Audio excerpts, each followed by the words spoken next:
Okay, so I want you to picture something for a second. And I mean, really put yourself there. It's Boston. It's February. And if you've ever spent a February in Boston, you know exactly what the light looks like. Oh, yeah. It's that flat, slate gray sky that just feels like it's pressing right down on the rooftops. Yes, exactly.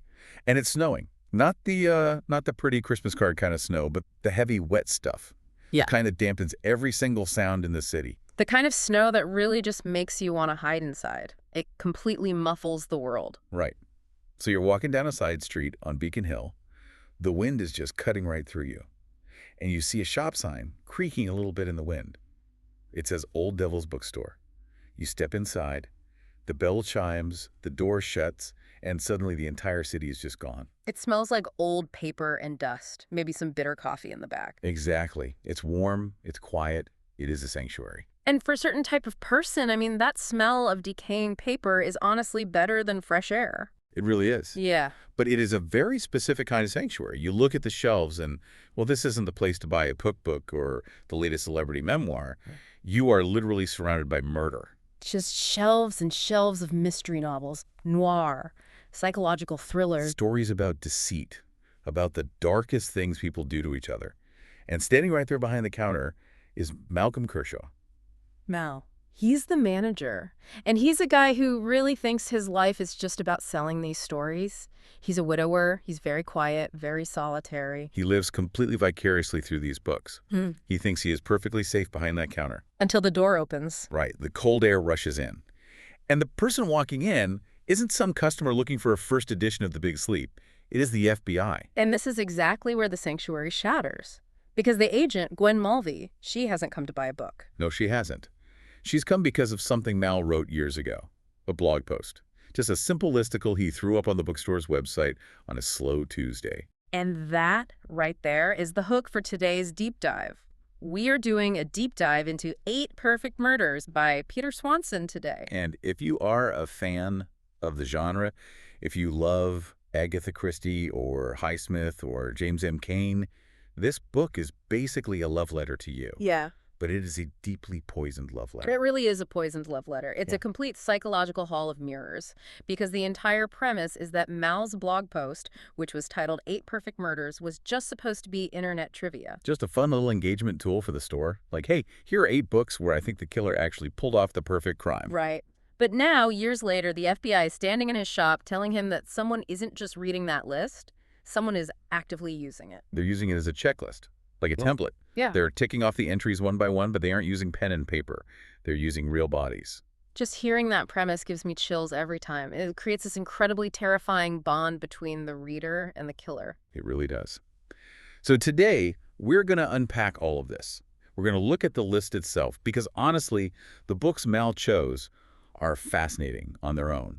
And we're going to look at the murders. But mostly we really need to talk about Mal. Exactly, because in a story about perfect murders, you have to ask yourself, who is a person defining what perfect even means? And what happens when our guide through this nightmare, our narrator knows a hell of a lot more than he is actually telling us. Oh, man. Yes. So let's start right at that inciting incident. The moment the bell rings, Mal is there, feeling a little sorry for himself, maybe a bit lonely. It's a snowstorm. Schools are closed. He really shouldn't even be open. And in walks Gwen Mulvey. Now, be honest. When you picture an FBI agent in a noir thriller, what do you see? Oh, you know exactly what I see. I see a guy in a trench coat, maybe a fedora if we're going really old school. Someone gritty, someone nearing retirement who has, quote-unquote, seen it all, probably with cigarette smoke swirling around them. Right. You expect Columbo or Sam Spade or somebody like that. But Swanson flips that trope immediately. Mal expects the trench coat. Instead, he gets Gwen. She's young, she's in this puffy winter jacket, and she's wearing a white knit hat with a pom-pom on it. The pom-pom is such a great detail. It's almost subversive in this specific genre. It is subversive. It's totally disarming. It immediately puts Mal and you, as the reader, completely off balance. You don't feel threatened by a pom-pom. No, you don't. She's described as pale, intense, almost blending right into the snow outside. But the second she starts talking, you realize she is incredibly sharp. And she isn't there to arrest Mal. Not yet, anyway. She's there to consult him. She's actually treating him like he's the expert. Because she's seen something that literally no one else has. She is looking at the data, and she sees a signal in all the noise. Exactly. She's been looking at cold cases, unsolved murders across New England, and on the surface, they look completely unconnected. Different towns, different demographics, totally different methods of killing. There's no obvious pattern at all.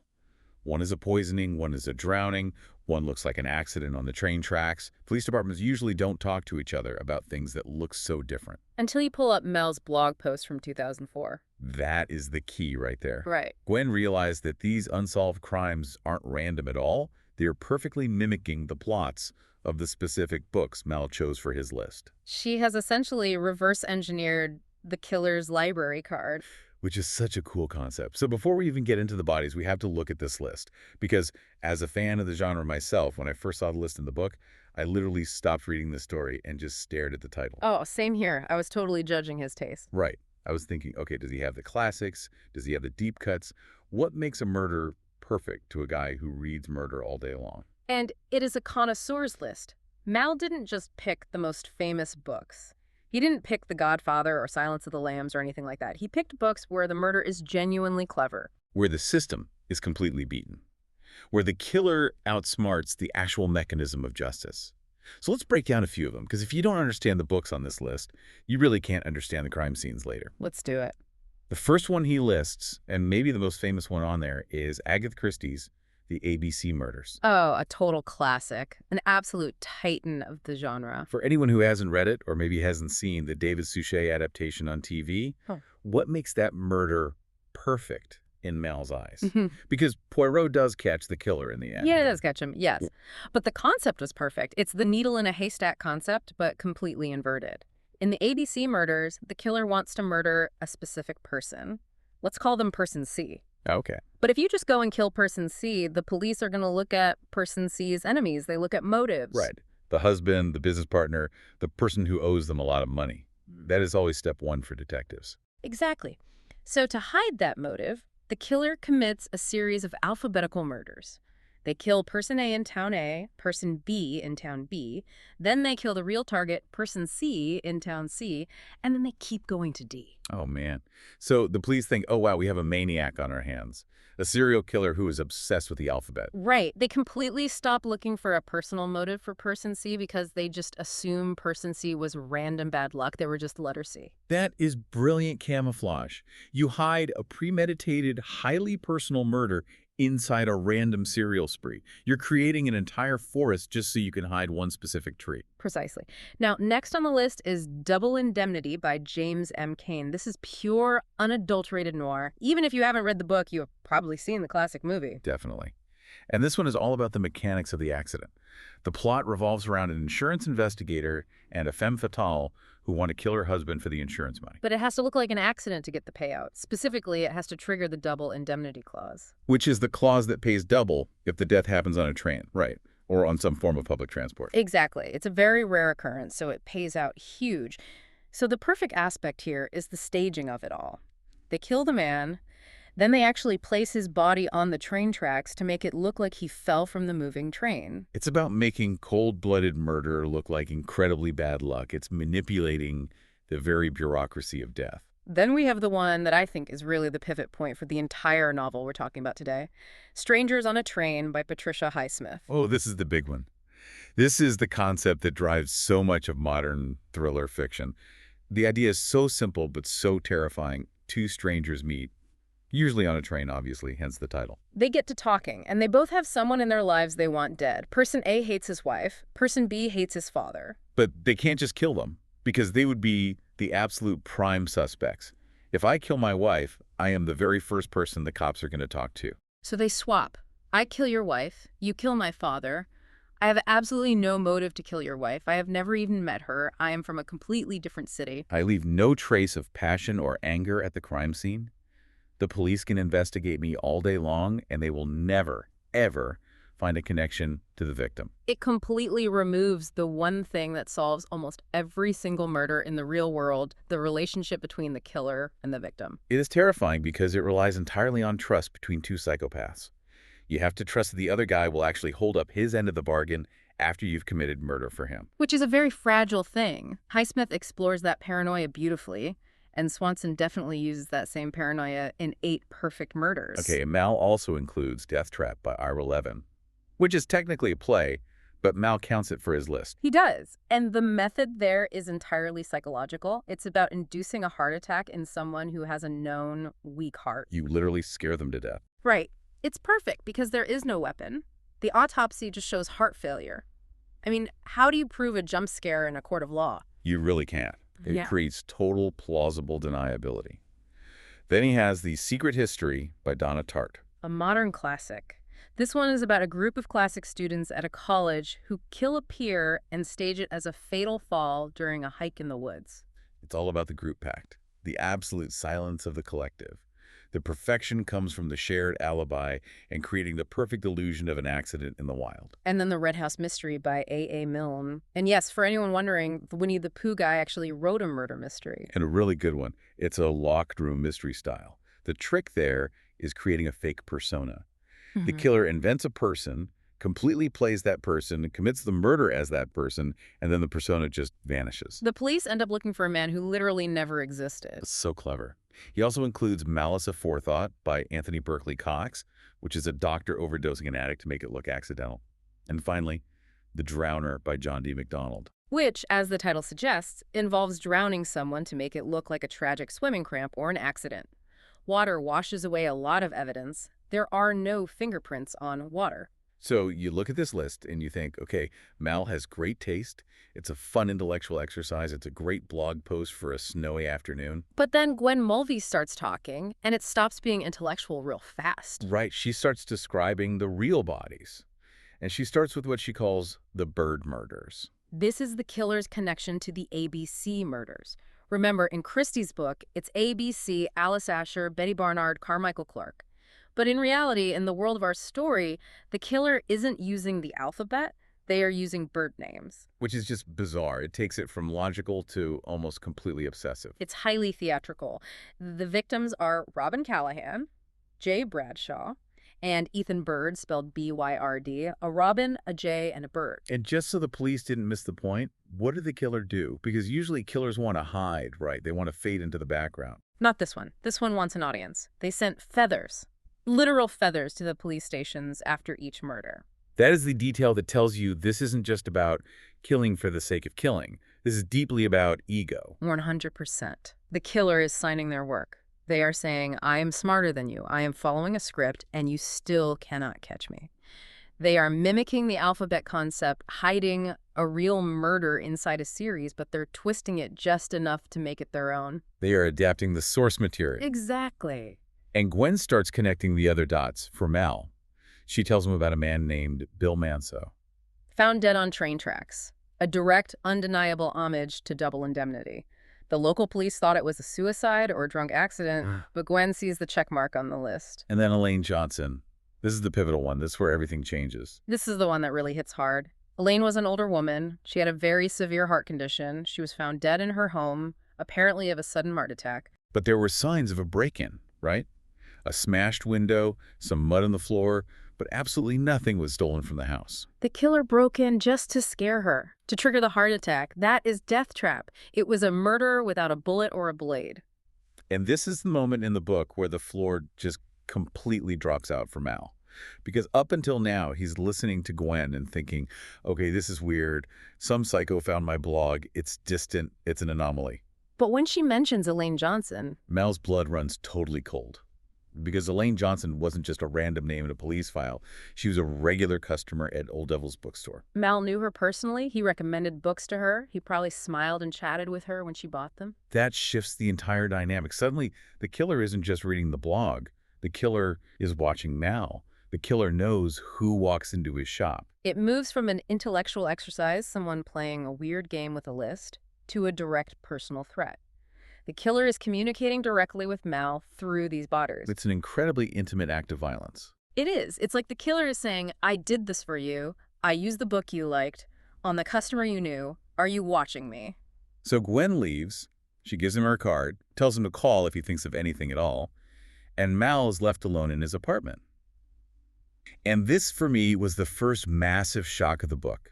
Because usually in these noir stories, the protagonist is the innocent guy caught up in a mess. You know, the classic wrong man trope. Right. The Cary Grant character in a Hitchcock movie, the guy who is just desperately trying to clear his good name. Exactly. But once Gwen is gone, Mal's internal monologue shifts completely. He starts talking directly to us, the reader or the listener, and his entire voice changes. He basically says, hey, I haven't been entirely honest with you. Mal is many things, but innocent is definitely not one of them. And this is where we really have to dive into the unreliable narrator trope, because Mal reveals that he has a secret, a very dark secret that goes back years. He isn't just a mild-mannered bookseller. It turns out, Mal's life before the bookstore was incredibly tragic. We knew his wife, Claire, died in a car accident. We knew he was grieving. But we didn't know the context of that crash. Claire was an addict. She had completely spiraled out of control, and the drugs she was hooked on were being provided by a man named Eric Atwell. And Mal hated Eric Atwell. He loathed him. He blamed Atwell for everything, for the loss of the woman he loved, for the total destruction of their marriage. And here's the bombshell. Years ago, Mal went onto a website called Duckburg. Duckburg. I mean, even the name sounds so harmless, like a Saturday morning cartoon or a fan forum for Disney comics. But it was a dark corner of the internet, a place where you could find things you really shouldn't find. And Mal put out a solicitation. He was looking for a swap, a literal strangers on a train swap. He actually did it. He didn't just blog about the book, he lived it. He tried to execute the plot of Strangers on a Train in real life. He connected with a stranger. They never exchanged real names, obviously. Mal picked the handle Shadow. The stranger called himself Charlie. And the deal was simple. Mal wanted Eric Atwell dead. Charlie wanted a man named Norman Chaney dead. Now, usually in these stories, the protagonist backs out at the very last second, right? They stand there with the weapon and realize, I can't do this, I'm not a killer. Right. The moral compass suddenly kicks in. But Mal, his compass was completely broken a long time ago. He went through with it. He drove up to New Hampshire to find Norman Chaney. And he didn't just take care of it from a distance with a sniper rifle or poison. It was brutal. Yeah. The description in the book is visceral. It's messy and horrible. Mal strangled him, and when that didn't finish the job immediately, he beat him to death with a crowbar. It wasn't clean or cinematic. It was incredibly ugly. It was violent, and it was deeply personal. Mal admits to us right then and there, I am a murderer. And Charlie? Did Charlie hold up his end? Charlie absolutely upheld his end of the bargain. He shot Eric Atwell dead. So now, present day, Mal isn't terrified because he's afraid of being falsely accused by the FBI. He is terrified because his literal partner in crime from years ago, this Charlie, has resurfaced. Charlie isn't done. Charlie is now killing more people, using Mal's list as a guide. And he's targeting people Mal knows, like Elaine Johnson. Mal realizes that Charlie is actively trying to reconnect with him. It raises such a twisted rhetorical question for us as the audience. Yeah. Put yourself in that position.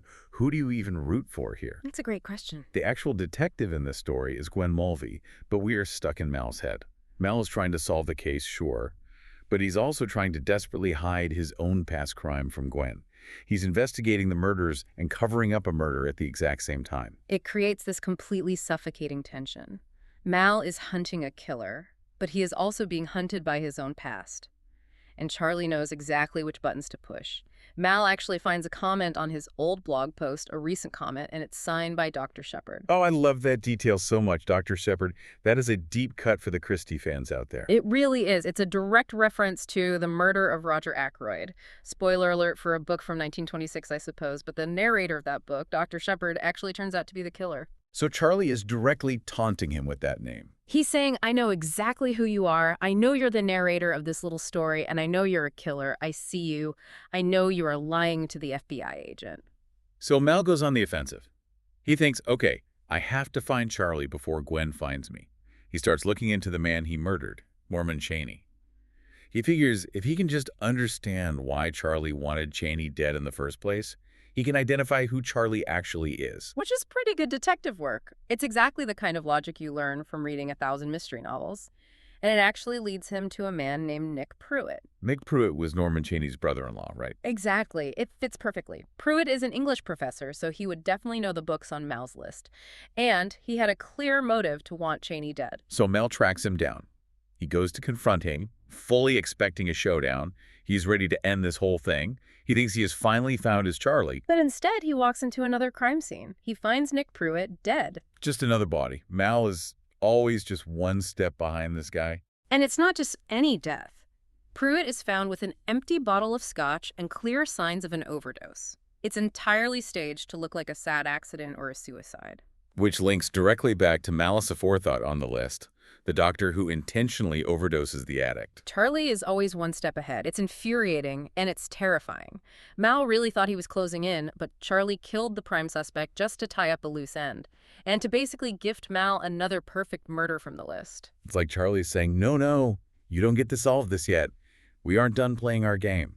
It's at this point we fully realize Charlie isn't just doing this for fun or for the thrill of the kill. He's doing this for Mal. He sees them as partners, brothers in arms. It's a completely twisted courtship. Charlie is trying to impress Mal with these bodies. So if it's not Nick Pruitt, who is it?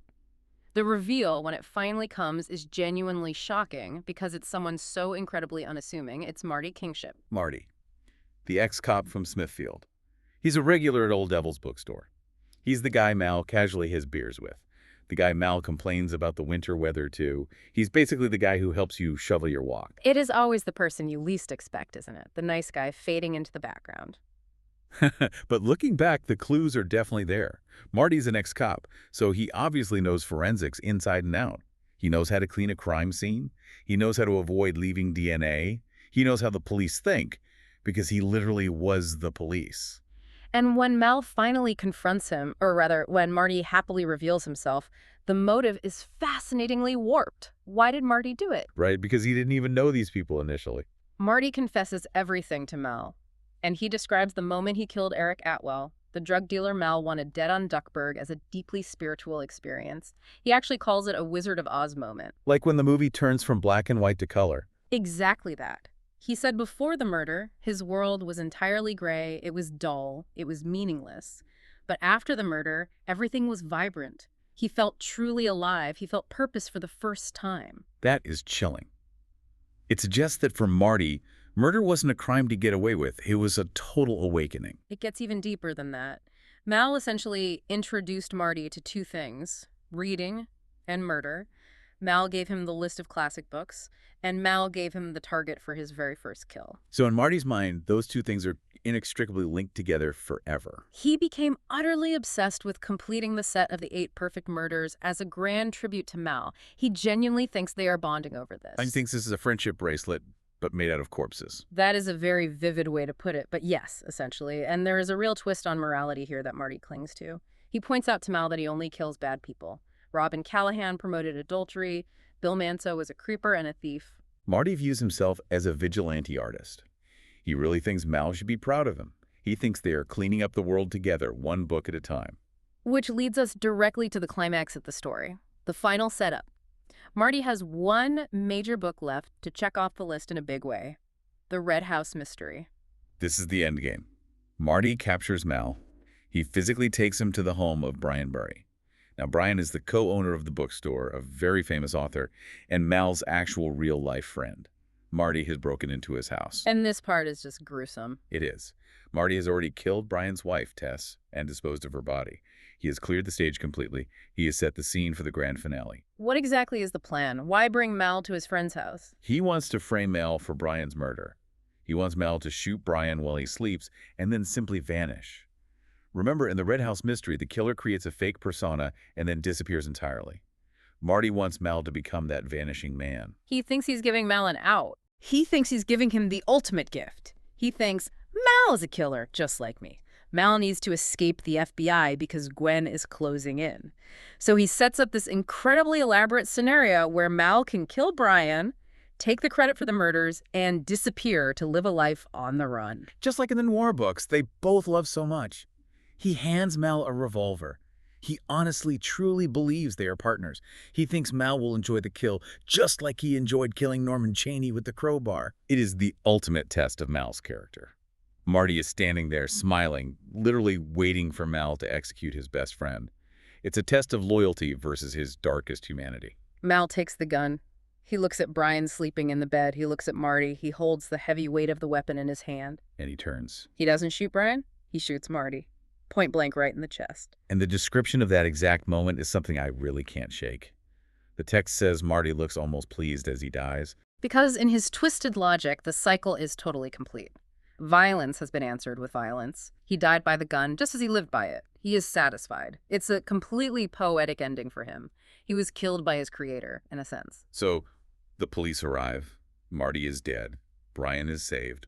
Gwen Mulvey figures out that Marty was the copycat killer. Mal is cleared of the immediate threat of being murdered. It seems like a happy ending, or at least as happy as you can possibly get in a dark noir story. It wraps up incredibly nicely. The bad guy is dead, the hero survived, the bookstore is safe. But this is a deep dive. And we know that Peter Swanson does not write simple, neat little happy endings, because we have to go to the final section of our outline today, the whole truth. This is the part that makes you want to reread the entire book immediately. This is the moment where the rug is pulled not just from under the characters in the story, but completely from under you, the reader. This is the meta-narrative reveal. Right, because throughout the entire book, we've been reading a memoir written by Mal. He explicitly tells us this at the very end. He says, I have omitted some truths. Omitted. There's a very polite literary way of saying, I lied to your face for 300 pages. Mal reveals that he wasn't just a passive participant who got dragged kicking and screaming into Charlie's game. He confesses to crimes we didn't even know existed. He peels back the deepest layers of his own psyche. First, he admits to the secret history murder. Yeah. We thought that spot on the list hadn't been filled by Marty yet, but Mal filled it himself years ago. He killed a teacher named Stephen Clifton. Clifton had abused Mal's wife, Claire, when she was young. Mal tracked him down and ran him over with his car, a deliberate hit and run, specifically staged to look like a tragic accident during a hike, just like the book. So he's not just a guy who did one desperate murder for hire on Duckburg. He's a serial killer. He has a very clear pattern. But that is not even the darkest reveal. The darkest reveal is about Claire, his wife, the one we have been actively mourning along with him the entire time, the total emotional core of his character. This is the absolute gut punch of the novel. We were told she died in a car accident. We were told she was driving home from Eric Atwell's house, high on drugs, and she crashed. We felt deeply sorry for him. Mal admits that isn't what happened at all. Oh, he was in the car with her. They were parked on an overpass. She was high. They were arguing bitterly. She was spiraling, completely threatening to leave him, threatening to destroy everything they had. And Mal, he realized he was just done. He didn't just let her die. He nudged the car. He put it in neutral and he pushed. He literally set his own wife over the edge of the overpass. He killed her. And he stood there and watched her fall. This recontextualizes absolutely everything. Yeah. Mal isn't a victim of Charlie. Mal was the architect of everything that happened. He inspired Marty. He killed his wife. He killed the teacher. He killed Norman Chaney. Mal is a serial killer who actually got away with it. He is the ultimate perfect murderer. Think about it. Marty was messy. Marty sent feathers to the police to brag. Marty wanted credit. Marty got caught and killed. But Mal stayed completely quiet. Mal played the grieving, pathetic widower. Mal played the victim. He used his own grief as an impenetrable shield. Mal manipulated everyone. The FBI, Marty, the local police, and even us, the reader. We were his alibi. By listening to his story and believing his grief, we helped him get away with it. The story ends with Mal hiding out in a lonely cottage in Maine. Gwen Mulvey knows the truth about the Duckburg swap because he confessed to that much, but she doesn't know about his wife. But Mal knows his time is eventually running out. And he plans to walk into the ocean or the lake, mimicking the very final book on his list, The Drowner. It's the final checkmark. But do we even believe him? That is the ultimate question. Do we believe he's actually going to commit suicide? No. Or is this just another vanishing act? Is he faking his death just like in the Red House mystery? We really don't know. Once you realize the narrator is a pathological liar, you cannot trust the ending either. At least it was such a chilling feeling. We spent the whole time rooting for this guy. We genuinely wanted him to survive. And that is the absolute brilliance of the book. It forces us to examine our own relationship with these stories. We love crime fiction. We love the perfect murder as a fun concept. We root for Dexter. We root for Tom Ripley. But when you strip away the literary romance of it all, what you have is a man exactly like Malcolm Kershaw, a man who values his own control and silence over actual human life. It brings us right back to the relationship between Mal and Marty. It was intimate, wasn't it? Incredibly intimate. They bonded over books and death. Marty was the blunt instrument, but Mal was the scalpel. They desperately needed each other. Mal provided the fantasy, and Marty provided the brutal reality, until the reality got way too close to home. Mal is the author, Marty was just the obsessive fan. It really makes you question the very nature of the protagonist in a story. Just because someone is telling you the story doesn't mean they are the hero. History is written by the victors, and memoirs are written by the survivors. Mal survived the Marty, so he gets to write the story and shape the narrative. But even he can't completely escape the final page. So what does this all mean for us? For the people who love a really good thriller. I think the provocative insight here is about complicity. Mal is a villain, yes, but is he a villain because he's inherently evil? Or because he is the ultimate successful example of the perfect murderer? He used the tropes of the genre we love to completely mask reality. He used our expectations against us. He knew we would trust the sad bookstore owner. Put yourself in his shoes for a second. Next time you read a list of best thrillers or must-read crime novels, you might want to ask yourself, is this just a reading list? Or is it a to-do list? That is a terrifying thought to leave you with. If you haven't read the book yet, go pick it up. There are so many clues we didn't even have time to mention that you will only spot on a second read. Absolutely. It is a complete masterclass in misdirection. Thanks for joining us on this deep dive into the dark side of fiction. Stay safe, keep reading, and maybe don't make any lists. Good advice. See you next time.